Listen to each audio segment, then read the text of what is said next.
Antes de iniciarmos, já se inscreva no canal, deixe seu like, comente e compartilhe nossos vídeos. Assim você ajuda o canal a continuar crescendo e chegando a cada dia mais longe. Tenham bons sustos. Meu nome é Valdir. Trabalhei por 12 anos como vigia noturno na rede estadual de ensino. Já cuidei de prédio novo, de container provisório e de colégio em área de risco. Todo mundo me pergunta se eu tenho medo de bandido. Eu respondo que bandido sangra, bandido corre, bandido cansa. O meu medo é do que não respira. A escola onde isso aconteceu é um prédio tombado no centro velho de São Paulo. Teto alto, piso de madeira que estala quando a temperatura cai e janelas imensas que parecem olhos observando a rua. Durante o dia, é uma gritaria, vida pura. À noite o prédio se transforma. O silêncio lá dentro tem peso. É como se as paredes absorvessem a energia das crianças e a devolvessem distorcida quando o sol se põe. Era uma terça-feira chuvosa de outubro. O turno da limpeza tinha saído às 11 da noite. Eu tranquei o portão principal, fiz minha ronda no térreo e me instalei na guarita para tomar meu café. Por volta das 2 da manhã, senti o cheiro. Não era cheiro de cigarro ou maconha, o que indicaria uma invasão de alunos. Era um cheiro seco, poeirento, cheiro de giz, muito giz. O problema é que aquela escola não usava giz há anos. Todas as lousas eram brancas, de caneta marcadora. Peguei minha lanterna e o cacetete. O cheiro vinha do corredor principal, perto da escadaria que leva ao segundo andar. O prédio estava imerso na penumbra, iluminado apenas pelas luzes de emergência esverdeadas. Subi a escada. A madeira gemia sob minhas botas.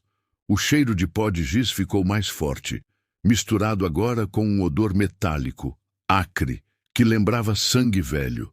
Cheguei ao segundo andar. O corredor longo, com as portas das salas de aula fechadas, parecia se esticar infinitamente na escuridão. Mas uma porta estava aberta, a Sala 108. A Sala 108 era usada como depósito de carteiras quebradas. Ninguém entrava lá. A fechadura estava emperrada há meses. Caminhei devagar. O único som era o da chuva batendo nas telhas lá fora e a minha respiração curta. Apontei a lanterna para dentro da Sala 108. O facho de luz cortou a poeira que flutuava no ar. A sala não estava cheia de carteiras quebradas. Estava organizada. Fileiras perfeitas de carteiras antigas, de madeira maciça, daquelas que tinham o tinteiro embutido. E lá na frente, junto ao quadro negro, havia alguém. Era um menino. Devia ter uns 10 ou 12 anos. Usava um uniforme que eu nunca tinha visto.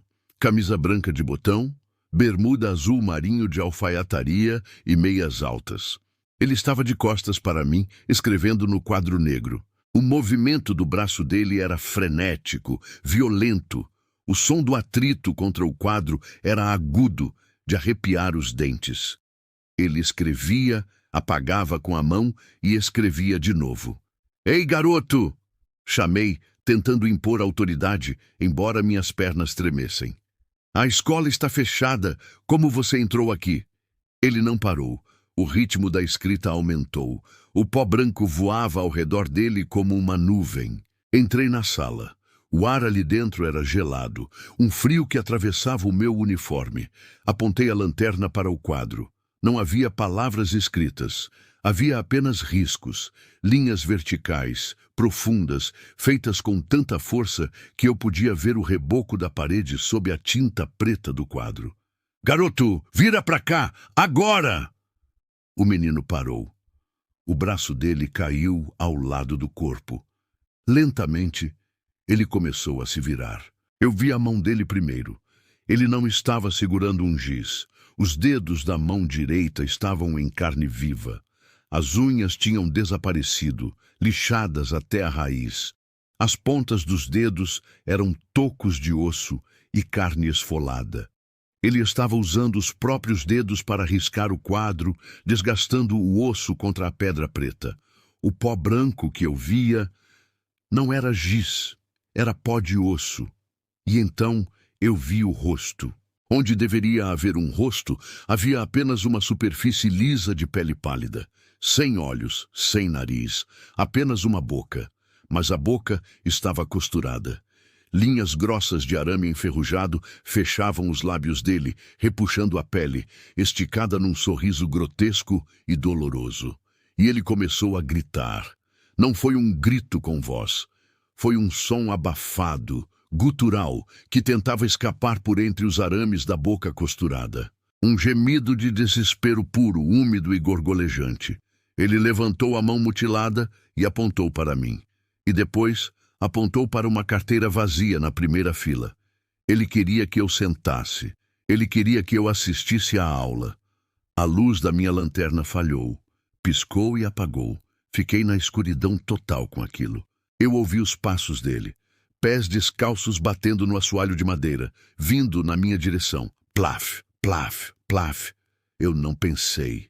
O instinto animal assumiu. Eu me virei e corri. Corri sem ver nada, batendo os ombros nos batentes das portas, tropeçando na escada, rolando degraus abaixo. Eu ouvia o som dele atrás de mim, não correndo, mas riscando a parede do corredor com aqueles dedos de osso exposto, um som contínuo de raspar que vinha se aproximando. Consegui chegar ao portão. Minhas mãos tremiam tanto que deixei cair o molho de chaves. Eu me joguei contra as grades, consegui abrir o cadeado e saí para a rua para a chuva caindo na calçada. Olhei para cima, para a janela do segundo andar, a janela da sala 108. Havia uma luz fraca lá dentro, e colado no vidro eu vi a silhueta do menino. Ele estava com as duas mãos espalmadas no vidro, deixando marcas de sangue. No dia seguinte, pedi demissão. Falei que tinha arrumado outro emprego. Não voltei nem para pegar minha garrafa de café. Semanas depois, encontrei um antigo professor daquela escola num bar. Depois de algumas cervejas, perguntei sobre a sala 108. Ele ficou pálido. Me contou que, na década de 50, aquela sala foi palco de uma tragédia abafada. Um aluno, filho de um militar rigoroso, foi esquecido lá dentro durante um fim de semana inteiro, de castigo, trancado. Quando abriram na segunda-feira, ele tinha enlouquecido de fome e sede. Disseram que ele tinha tentado comer o quadro negro e riscado as paredes até os dedos acabarem. Eu ainda trabalho como vigia, mas agora é num cemitério. Eu prefiro. No cemitério, os mortos ficam embaixo da terra. Na escola, eles continuam tentando aprender a lição. E eles odeiam quem tenta matar a aula. Tudo começou numa terça-feira chuvosa, dessas em que o céu parece feito de chumbo. Eu estava no terceiro ano do ensino médio e tinha ficado até mais tarde para terminar a pintura do mural da Semana de Arte. Eram quase 18h30 quando o zelador, o Sr. Almeida, um homem de poucas palavras e um chaveiro barulhento, passou pela porta do auditório. "Vou trancar o portão principal, garoto. Sai pela lateral do bloco C, aquela porta de incêndio. Não demora." Eu balancei a cabeça concordando. O som das chaves dele tilintando desapareceu no corredor. Fiquei sozinho. O silêncio de uma escola vazia é pesado. Não é apenas a ausência de barulho, é uma presença física. As cadeiras vazias parecem estar esperando alguém sentar. O cheiro de produto de limpeza barato se mistura com o odor de madeira velha e umidade. Terminei os últimos traços por volta das 19h15. O sol já tinha se posto e a chuva lá fora tinha virado um temporal, batendo violentamente contra as telhas de zinco. Recolhi minhas tintas, lavei os pincéis na pia do fundo e apaguei as luzes do auditório. Foi quando eu ouvi. Não foi um trovão. Veio de dentro da escola. Um som arrastado, úmido, como se alguém estivesse puxando um saco de lixo pesado e molhado pelo chão de linóleo do corredor. "Slush, slush, slush, Senhor Almeida?" chamei. Minha voz tremeu um pouco. O eco devolveu minha pergunta distorcida. Nenhuma resposta. Apenas o som parou. Eu ri, nervoso. É o vento, pensei. Porta batendo. Caminhei em direção ao bloco C. O corredor era longo, ladeado por armários de metal amassados. A iluminação de emergência estava ativada, banhando tudo numa luz verde doentia, criando sombras alongadas que pareciam se esticar para pegar meus tornozelos. Ao passar pela sala dos professores, vi que a porta estava entreaberta. A luz lá dentro estava piscando, um estacato irritante. E havia um cheiro. Não de mofo nem de limpeza. Cheirava a cobre. Cheiro de sangue fresco misturado com algo doce, podre, como carne deixada ao sol. Eu deveria ter corrido para a saída, mas a curiosidade humana é uma falha evolutiva estúpida. Eu empurrei a porta. A sala estava vazia, xícaras de café pela metade, papéis de prova espalhados. Mas na parede do fundo, acima do sofá de couro sintético, havia algo escrito. Não com tinta, com uma substância escura e viscosa que escorria até o rodapé. Dizia apenas, não olhe para cima. Meu corpo congelou, a nuca formigou violentamente, aquele instinto primitivo gritando predador. Eu sabia, com a certeza absoluta dos condenados, que se eu levantasse a cabeça, eu morreria. Ouvi uma respiração. Não vinha da minha frente. Vinha de cima, do teto. Era uma respiração rouca, gorgolejante, como se a garganta da coisa estivesse cheia de líquido. Senti uma gota cair no meu ombro, quente, espessa. Comecei a recuar. Um passo, 2 passos, meus olhos fixos no chão, nas minhas próprias botas sujas de tinta. Lucas! A voz sussurrou. Não era uma voz humana. Era uma imitação. Soava como se alguém tivesse gravado a voz do Sr. Almeida e a reproduzisse numa rotação muito lenta. As sílabas eram elásticas, erradas. Você esqueceu seu casaco. Eu não tinha casaco. Girei nos calcanhares e corri. O corredor do bloco C parecia ter dobrado de tamanho. O som atrás de mim mudou. Não era mais um arrastar lento, era uma corrida frenética, desordenada. O som de múltiplos membros batendo no chão e nas paredes, ricocheteando como um inseto gigante preso num vidro. Tac, tac, tac, tac, tac. Eu podia ouvir as unhas, ou garras, rasgando os cartazes nas paredes enquanto aquela coisa ganhava velocidade. Eu não olhei para trás. Sabia que, se olhasse, a imagem daquela coisa quebraria minha mente antes que ela quebrasse meu corpo. Cheguei à porta de incêndio, trancada. Não, não, não! Gritei, esmurrando a barra de pânico. O Sr. Almeida disse que estaria aberta. O barulho atrás de mim parou abruptamente a uns 5 metros de distância. O silêncio voltou, pior do que antes.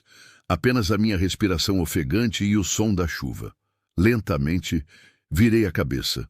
No meio do corredor, sob a luz verde da emergência, estava o Sr. Almeida. Mas não era ele. Ele estava de pé, mas sua postura estava errada. Os braços eram longos demais. Os dedos roçavam os joelhos. A cabeça pendia para o lado num ângulo de 90 graus, como se o pescoço tivesse sido quebrado. Ele vestia o uniforme azul do zelador, mas o tecido parecia esticado, como se o que estivesse lá dentro fosse grande demais para aquela pele. E ele sorria. Um sorriso que ia de orelha a orelha, literalmente, mostrando dentes demais, dentes que pareciam agulhas. A porta está emperrada, menino. A mandíbula dele se moveu para cima e para baixo, solta, sem sincronia com as palavras. Ele deu um passo. O joelho dele dobrou para trás, como a perna de um gafanhoto. O terror me deu uma força que eu não sabia que tinha. Chutei a barra de pânico com os 2 pés, jogando todo o meu peso contra o metal. A ferrugem cedeu com um estalo alto e a porta se abriu. Caí na grama molhada, na chuva, na escuridão da rua. Rolei e me levantei, correndo sem parar, até chegar à avenida movimentada, onde as luzes dos carros pareciam a coisa mais divina do mundo. O pós-escrito. No dia seguinte, a escola foi fechada. Vazamento de gás, disseram. O Sr. Almeida foi dado como desaparecido por 3 dias. Quando o encontraram, disseram que ele teve um infarto fulminante no porão da escola, onde ficavam as caldeiras. O laudo oficial dizia causas naturais. Mas eu fui ao velório. O caixão estava lacrado. Eles limparam a sala dos professores. Pintaram as paredes. Mas ninguém consegue ficar naquela sala por muito tempo. Os professores dizem que faz muito frio lá, mesmo no verão. Eu mudei de escola, mudei de cidade. Mas às vezes, quando estou sozinho em casa estudando à noite e começa a chover forte, eu ouço o som arrastado. Slush, slush. E me pergunto se aquilo que vestia a pele do Sr. Almeida ficou preso na escola, ou se aprendeu a abrir portas. Este relato é difícil para mim. Ainda sinto um aperto no peito quando falo sobre isso, e minhas mãos suam frio. Não é uma história de monstros embaixo da cama. É sobre a violação da sua própria casa, do único lugar onde você deveria se sentir seguro. Aconteceu há 2 anos, quando me mudei para um apartamento antigo no centro da cidade. Sabe aqueles prédios da década de 50, com pé direito alto, chão de taco de madeira e paredes grossas que abafam o som da rua? Eu adorava aquilo. O aluguel era barato porque o prédio não tinha elevador, e eu ficava no 4º andar. O apartamento 402. A primeira semana. Tudo começou com algo banal. Eu sou designer gráfico e trabalho de casa, geralmente varando a madrugada. Na terceira noite, por volta das 02h30 da manhã, ouvi passos no apartamento de cima, o 502. Eram passos pesados. Tum, tum, tum. Ritmo constante, como alguém marchando de um lado para o outro da sala. Fiquei irritado. Pensei, ótimo, um vizinho insone. Coloquei meus fones de ouvido com cancelamento de ruído e ignorei. Na manhã seguinte, encontrei o porteiro, seu Cláudio, lavando a calçada. Bom dia, seu Cláudio. O morador do 502 tem o passo pesado, né? Passou a madrugada andando. Seu Cláudio parou a vassoura. O sorriso simpático dele desapareceu instantaneamente. Ele me olhou de um jeito estranho, meio de lado. Filho, o 502 está em reforma, mas a obra está parada há 6 meses. Não tem ninguém lá, nem chave a imobiliária tem. A porta está concretada por causa de uma disputa judicial. Senti um calafrio, mas meu cérebro racional assumiu o controle. Tubulação velha, pensei. Ratos no forro. A escalada. Nas noites seguintes, os barulhos mudaram. Não eram mais passos. Era o som de arrastar. Imagine uma mesa de madeira maciça sendo arrastada por um chão de pedra áspero. Um som gutural, vibrante, que fazia o lustre da minha sala tremer levemente. Começava sempre às 0300 em ponto. Durava 10 minutos. E parava. Eu tentei gravar com o celular, mas a gravação só captava chiado. A coisa ficou insuportável na segunda-feira da segunda semana. Eu estava na cama, tentando ler, quando ouvi algo novo. Não veio de cima, veio de dentro da parede do meu quarto. Raspagens, unhas. Eram unhas longas e duras, arranhando o reboco pelo lado de dentro da parede, logo acima da minha cabeceira. Scritch, scritch, scritch, lento, deliberado. Eu pulei da cama, acendi a luz e soquei a parede. Para com isso! Gritei, achando que era algum bicho. O arranhado parou, e então veio uma batida. Uma única batida forte, seca, no mesmo lugar onde eu tinha socado, como se alguém do outro lado da parede estivesse respondendo. Mas do outro lado daquela parede não havia apartamento. Era a fachada do prédio. Era o vazio, 4 andares acima do chão. A noite da gravação. Decidi que precisava de provas. Eu tinha um gravador de áudio profissional, um Zoom H6, que usava para gravar podcasts. A sensibilidade daquilo era absurda. Captava até o som de uma agulha caindo. Posicionei o gravador no meio da sala, sobre um tripé. Ajustei o ganho para o máximo. Apaguei todas as luzes, tranquei a porta, sentei no canto do sofá e esperei. O silêncio da madrugada é ensurdecedor quando você está esperando algo ruim acontecer. Às 0:30, o som começou. Mas não foi o arrastar de móveis. O ambiente ficou gelado, tão frio que pude ver minha respiração condensar no ar escuro. O cheiro de ozônio e enxofre invadiu a sala, um cheiro metálico que impregnava a garganta. Ouvi, com meus próprios ouvidos, um som úmido no meio da sala, a 2 metros de mim, como pés descalços e molhados pisando no taco de madeira. Ploc, ploc. Eu não via nada. A escuridão era total, mas sentia a pressão do ar mudar, como se algo grande tivesse ocupado o espaço. Segurei a respiração, paralisado de terror. A presença ficou ali, parada, por uns 5 minutos. Eu sentia que estava sendo observado. Não, observado não. Caçado. Então, o som parou. O frio passou. Esperei até o sol nascer para me mexer. Peguei o gravador com as mãos trêmulas. Eu precisava saber o que ele tinha captado. Coloquei os fones de ouvido. Dei o play.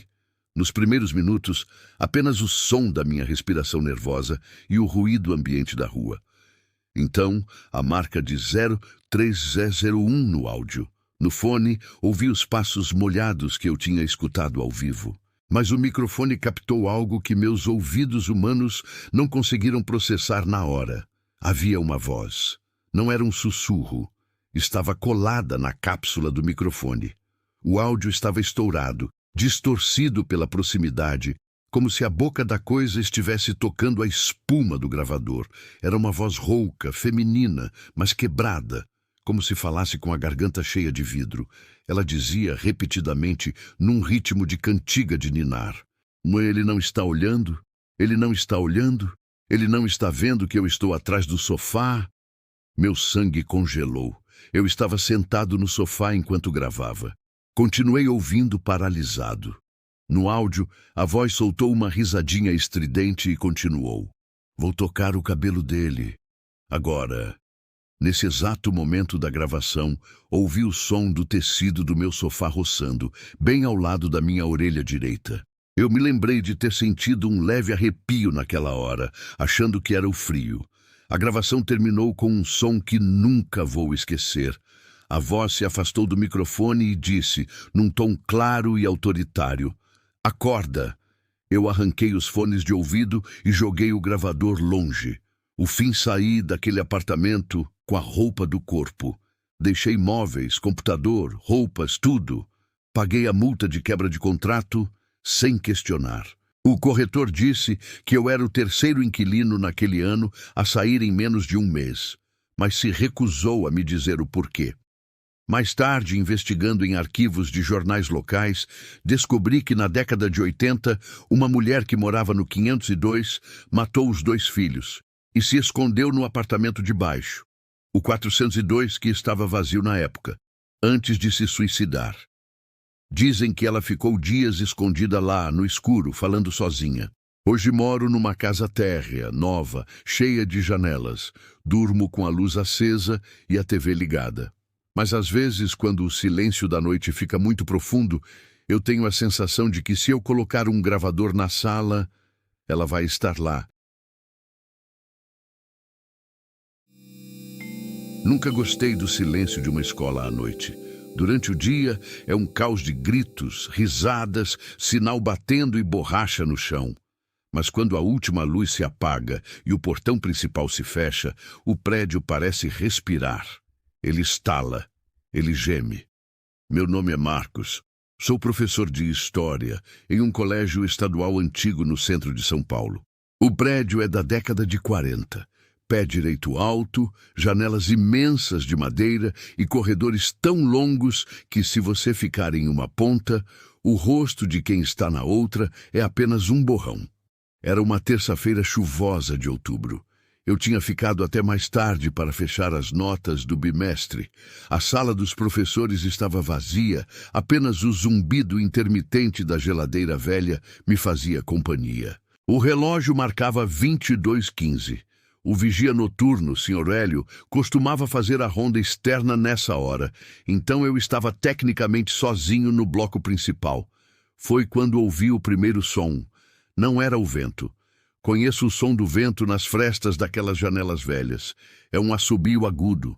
O que eu ouvi foi físico. Foi o som pesado e áspero de uma carteira sendo arrastada. O barulho veio do andar de cima. Parei de digitar. O andar de cima estava interditado para reformas há 3 meses. Não havia alunos, não havia zeladores e a eletricidade lá em cima estava desligada. Tentei racionalizar. Deve ser o Hélio verificando se trancaram as salas, pensei. Mas o som se repetiu. Desta vez, não foi um arrastar curto. Foi longo, contínuo, como se alguém estivesse empurrando uma mesa de madeira maciça de uma ponta à outra da sala. E então parou abruptamente. Hélio! Chamei, indo até a porta da sala dos professores. Minha voz ecoou pelo corredor escuro e voltou para mim, vazia. O silêncio que se seguiu foi pesado, como se o ar tivesse ficado mais denso. Decidi subir. Não por coragem, mas por aquela curiosidade estúpida que a gente tem quando a lógica falha. Peguei a lanterna do celular e fui em direção à escadaria principal. O cheiro de poeira de obra e gesso ficava mais forte a cada degrau. Ao chegar no segundo andar, a escuridão era quase absoluta. A luz dos postes da rua mal entrava pelas janelas sujas de cal. Apontei a lanterna para o corredor. Vazio. As portas das salas estavam todas abertas, como bocas negras esperando. Havia lonas plásticas no chão, cobertas de pó branco. Dei alguns passos. O chão de madeira rangia sob meu peso, denunciando minha posição para qualquer coisa que estivesse ali. Foi então que notei algo nas lonas plásticas no chão. Pegadas, não eram botas de segurança de operários, eram pegadas pequenas, de pés descalços. Elas saíam da sala 204 e iam em direção ao final do corredor, onde ficava o antigo banheiro feminino, desativado há décadas por problemas de encanamento. Senti um frio na nuca que não tinha nada a ver com a temperatura.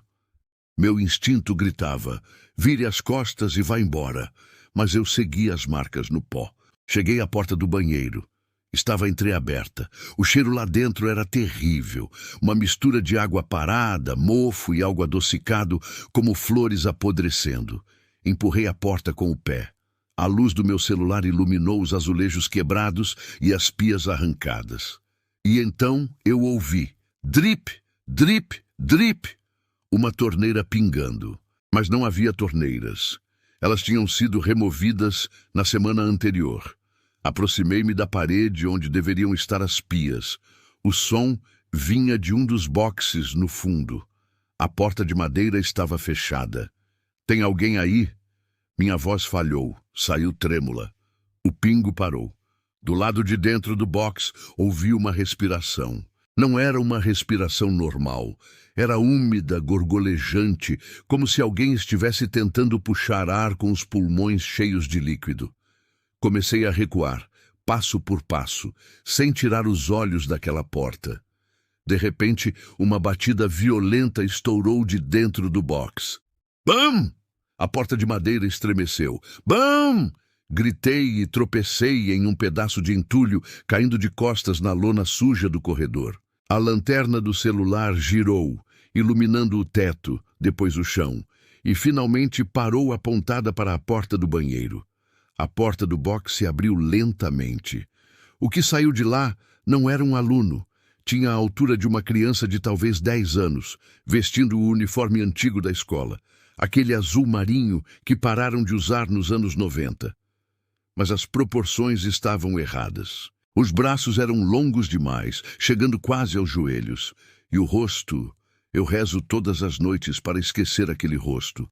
Onde deveriam estar os olhos, havia apenas pele lisa, pálida e esticada, sem órbitas, sem cílios, apenas pele. mas a boca estava lá, e estava escancarada em um grito silencioso, tão aberta que eu podia ver a escuridão da garganta e dela escorria um líquido preto e viscoso que pingava no chão. Drip, drip, drip. A coisa inclinou a cabeça para o lado, num ângulo que quebraria o pescoço de uma pessoa viva, como se estivesse me ouvindo. Levantei-me em um pulo, a adrenalina queimando minhas veias. Corri como nunca corri na vida. Desci as escadas pulando 3 degraus de uma vez, quase torcendo o tornozelo. Ouvia atrás de mim o som daquelas mãos e pés nus batendo no chão, plap, plap, plap, numa velocidade desumana, descendo as paredes, não as escadas.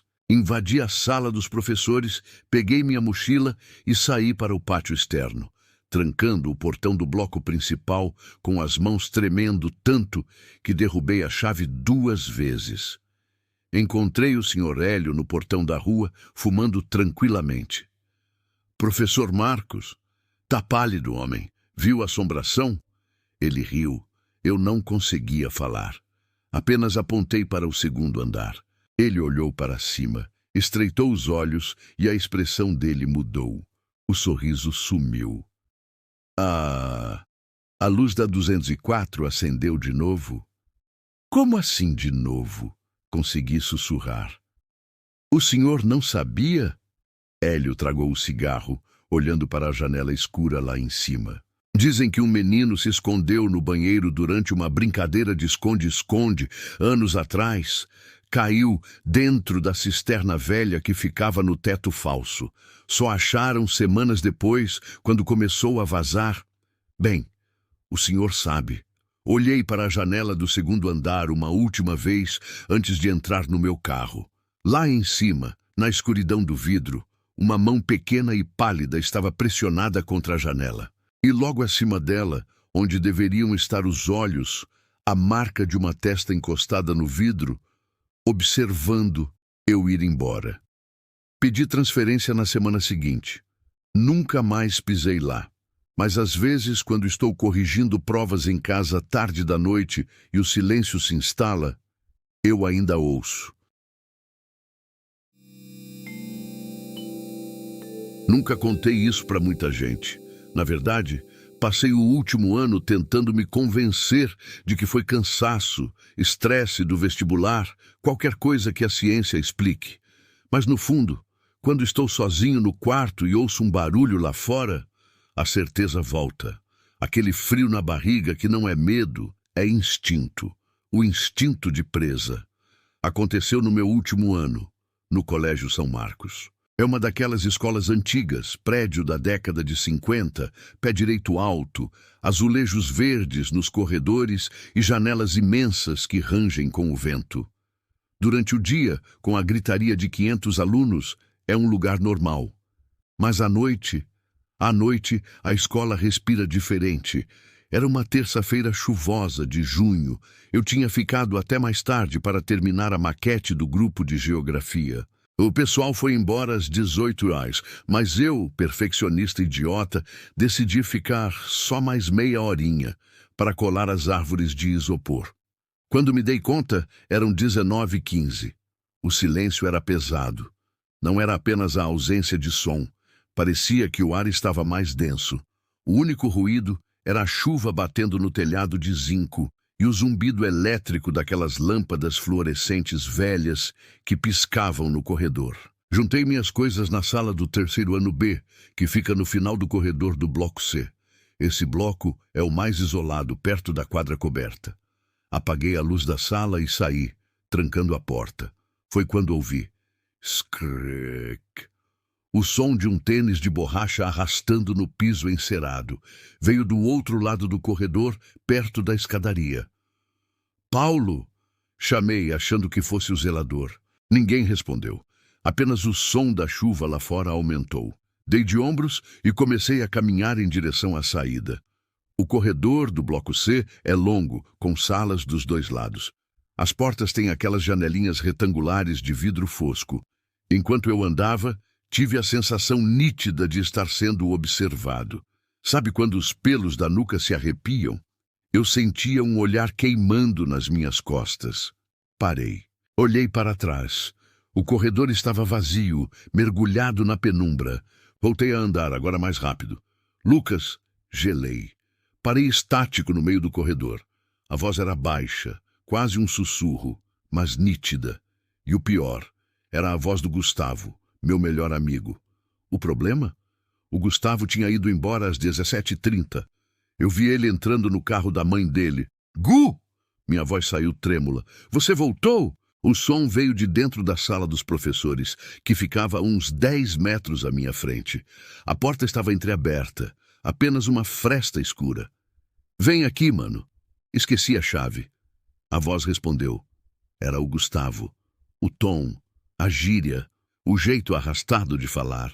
Senti um alívio imenso. Ele devia ter voltado para buscar algo e ficado preso ou se escondendo para me assustar. Pô, que susto, imbecil! Soltei uma risada nervosa e fui em direção à porta. Dei 2 passos e meu celular vibrou no bolso. Parei para olhar, pensando ser minha mãe perguntando onde eu estava. Era uma notificação do Instagram, um story do Gustavo. Cliquei. A foto tinha sido postada há 2 minutos. O Gustavo estava no quarto dele, segurando um controle de videogame com a legenda. Ranqueada a noite toda. Quem vem? O sangue drenou do meu rosto. Senti minhas pernas ficarem moles como gelatina. Se o Gustavo estava em casa jogando, quem estava na sala dos professores me chamando com a voz dele?